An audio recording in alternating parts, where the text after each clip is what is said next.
এটা মসজিদ, মসজিদটা দেখাচ্ছি, নামাজ পড়ে বেরোলাম এক্ষুনি। এটাই মসজিদ, এটা হলো মসজিদ, এটা হলো মসজিদ ভিতরটা।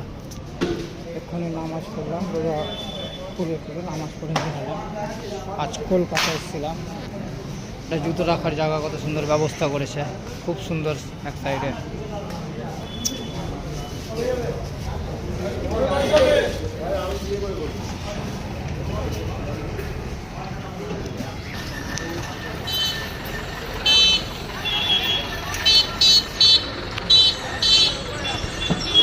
আর মসজিদে লাগালাগি সামনে দোকানটা খুব সুন্দর।